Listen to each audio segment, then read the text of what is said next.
where do you begin with Portugal? I mean, you can start with one Cristiano Ronaldo, someone who's given so much to the game, one of the best to ever do it, never get it twisted. The best at one point in the world for years on end. At one point, the best footballer to ever play. At one point he had the title. I really don't care what side you were on. There was a season or a period of time where Ronaldo was the best footballer to ever live. I just want you guys to remember that. So we realize the gravity of his achievements. And for also protecting myself for what I'm about to say, because I want to give as much gratitude and acknowledgement to his accomplishments. Now, thank you, Ronaldo, for all you've done. However, let's call it what it is. Ronaldo post 2022 in Portugal. It's almost been an entire waste. And you guys are going to say, oh, well, we won the Nations League, though. Brother, I don't think I think Portugal would have won that Nations League without Ronaldo. Is that crazy to say? I don't know. But I think Ronaldo has been an absolute, at best, a zero ad, but probably a net negative to Portugal since 2022. He just doesn't have it anymore. He doesn't have the juice. And that's all right, man. It's okay because, like I said before, he's given us so much. But you saw it today, man. Watching him out there today was sad. He couldn't add anything to the game. He couldn't make the runs he used to make. The spots he used to be at in the box where he'd get on the end of a great pass. He's just not there anymore. You literally have to spoon feed him the goals. You have to spoon feed it to him. And if that's what you need, then I think it's time to pack it up. It is time to pack it up. Now, I'm not going to just diss Ronaldo the entire video, but I think it just had to be said. This Portuguese side without Ronaldo, I think it's a totally different side. I think it's a totally different mood. I think the players feel different when he's not in there. There's less pressure. And sure, maybe you guys are like, well, Ronaldo deserves to be in there for what he's done. But at the end of the day, is it about honoring the past or is it about being the best team you can be? And I think with Ronaldo in this lineup, Portugal was never the best they could be, especially in this World Cup. With that being said, Ronaldo ends his Portugal career here today with Portugal losing 1-0 to Spain. And we thank him, but goodbye and good riddance. As harsh as it is to say, it was time. It's been time. And now you look to the future. Goncalo Ramos, please, please don't make us regret it, man. But really, there's got to be someone else, I think, outside of Goncalo Ramos. I think you could kind of start messing around with who you want to play as striker, if not Ronaldo. But I think it's time where Ronaldo is no longer an option. And yeah, a sad end to his Portugal career. Now, like I said, it wasn't all his fault. Because for me, the number one culprit in this entire Portugal World Cup campaign is one Roberto Martinez. I mean, you looked out here today at what Portugal were trying to do out there. I couldn't tell you. What the approach was. I don't know what they were doing. And that falls to Roberto Martinez. There's no identity in Portugal. That was the problem. Portugal lacked an identity. Nuno Mendes, incredible game by Nuno Mendes, by the way. Locked up Yamal. Unfortunately, he got injured. I don't know what the injury was. I didn't look it up, but probably like a hamstring or groin kind of thing. That's usually, very tricky injury to deal with. And when it's gone, So unfortunately for Portugal, when Nuno Mendes left the game, that was huge. But he had a great game. But also, Nuno Mendes had way too much responsibility, and that is right down to Roberto Martinez. The fact is, as great as Nuno Mendes is, he is going to retire as the best left back to ever do it, most likely. He does not need this much responsibility on offense. He should not have to create things from the left back position all by his lonesome. He should not have to do that. That is an absolute stain on the tactics and instruction by Roberto Martinez that Nuno Mendes is your number one offensive source. And it also speaks how great Nuno Mendes is. But you know what I'm saying? That is ridiculous. Additionally, to Roberto Martinez, there has been an absolute awful number of stinkers of this tournament by Portugal's best players. I'm talking about not only the midfielders, because I've vastly disliked what I've seen in this tournament from one Vitinha and one Bruno Fernandes. Now, the thing with Vitinha is I don't think it's actually all his fault, because another thing I vastly dislike is the wingers for Portugal. There is not a single runner for Portugal outside of Leao, and Leao still likes the ball to feet. So it makes the job that much harder for the likes of Bruno Fernandes and Vitinha, because you're always trying to get it ball to feet to wingers. You don't have the option to play in the space because the wingers want the ball to feet and they want to dribble past you.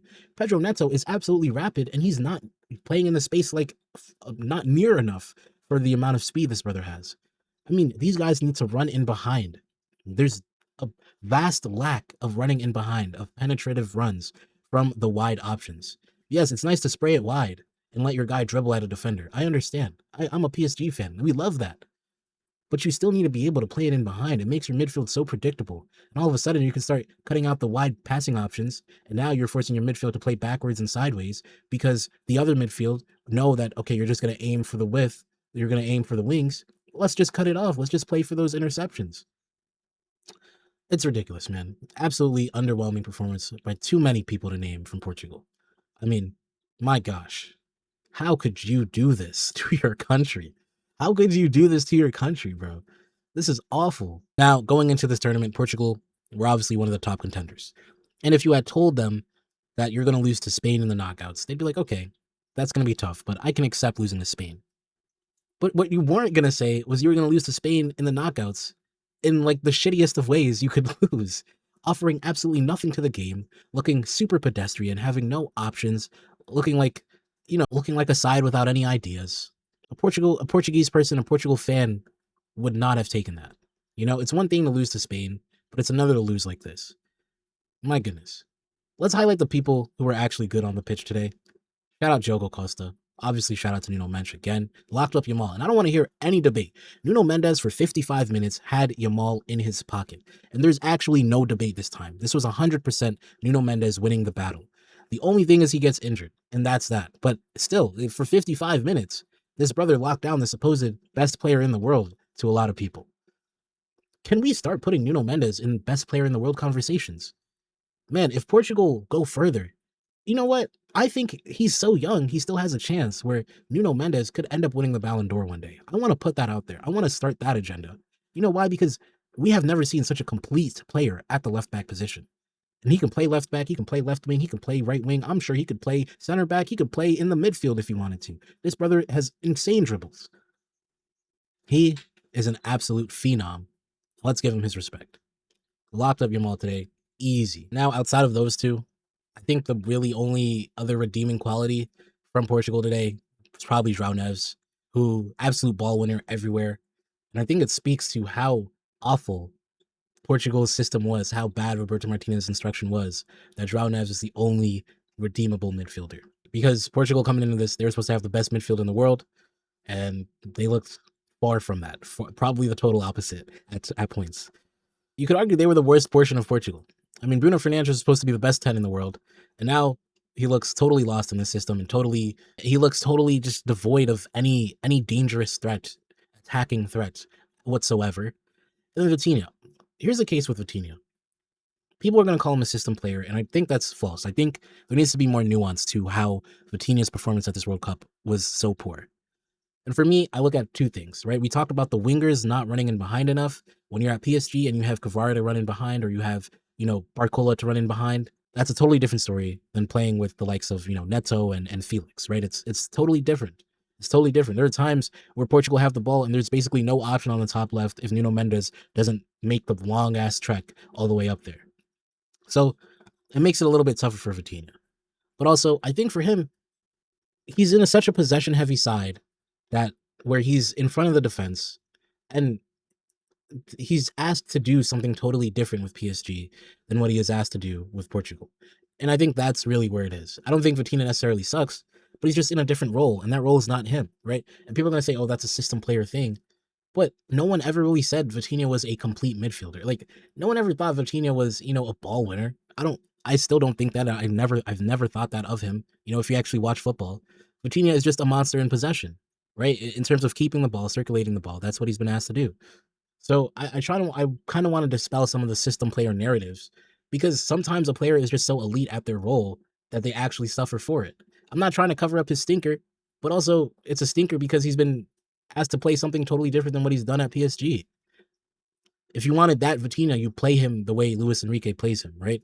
And then on top of all of that, we can go back to Roberto Martinez's mistakes, because some of these substitutions were mind-boggling. The fact that Gonzalo Ramos did not see the field after gaining you this qualification. He is literally the reason you are in this match in the first place. And you're too afraid to sub off Ronaldo? Fine, don't sub him off. You can sub someone else in for Gonzalo Ramos. Just reeks of cowardice from Roberto Martinez, man. Absolute shameful performance from him. And now I see he's gone from the Portuguese national team. And I think this Portuguese side is about to get a huge revamp and look a lot better in the future, as long as they get a good manager. I said it with the US, and this is just as true for Portugal. Portugal needs to appoint a manager who they can build with to get to the Euros in tip-top shape and to get to the Euros in a way where you're platforming your best players correctly. Forget about the Nations League. This next Nations League, you can forget about it. It's whatever. However, that Euro, I want to see a better Portuguese side. And then the next World Cup in 2030 with Nuno Mendes in his prime, Vitinha in his prime, João Neves in his prime, all these guys with a lot more experience as well. Bruno Fernandes, I don't know if he'll still be there, but you'll have a lot more experience, right? For that 2030 World Cup, Portugal needs to be with a manager who knows how to get the best out of this team. The core of this team will still remain. Maybe Cancelo's not there. Maybe Bruno Fernandes isn't there, and Ronaldo obviously won't be there. But the core of this team remains the same. Costa will be there, Mendes, Vitinha, and Neves will all be there.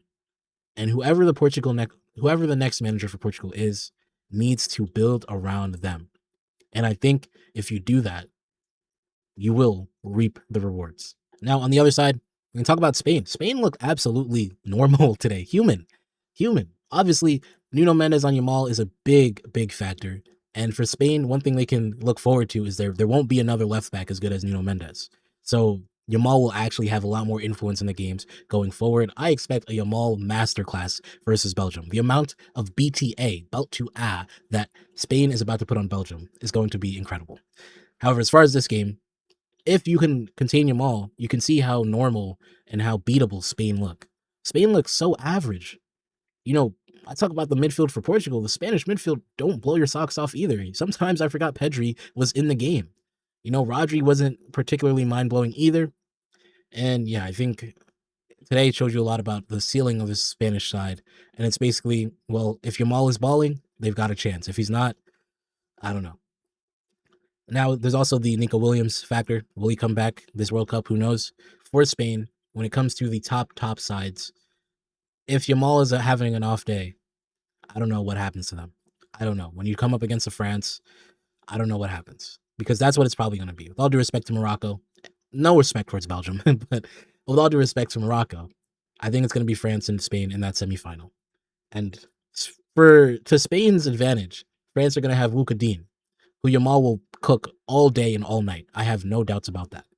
However, if you also put, the likes of Rabiot on there, and if France really construct a plan to contain Yamal, can Spain beat them without Yamal having a great game? That is my question for Spain. We'll see. As far as Spain, you guys get to the next round, we celebrate that, and you move forward. And for Portugal, an absolute failure. Incredible, because losing to Spain should not be a failure. But the content of their performances were absolutely abysmal. This cannot be considered anything but a total abject failure from Portugal at the 2026 World Cup. A failure for Portugal, a failure for Roberto Martinez, a failure for Ronaldo. Thank you guys so much for watching. It's been your boy, Ollie Footy. Like, sub, follow, tell a friend and tell a friend. We're on the road to 3K. Man, oh man, this World Cup is flying by. We got games tomorrow: Argentina, Egypt, Colombia, and Switzerland, filling up our quarterfinal brackets. It's looking very Europe heavy as per usual, right? 5 European teams so far: France, Spain, Belgium, and I believe Norway and England, right? So we could see 6 if Switzerland beat Colombia, but I don't think that'll happen. Shout out Los Cafeteros. I think they will beat Switzerland, but we'll see. Thank you guys so much for watching yet again. It's been your boy, Ollie Footy. Until next time, we out.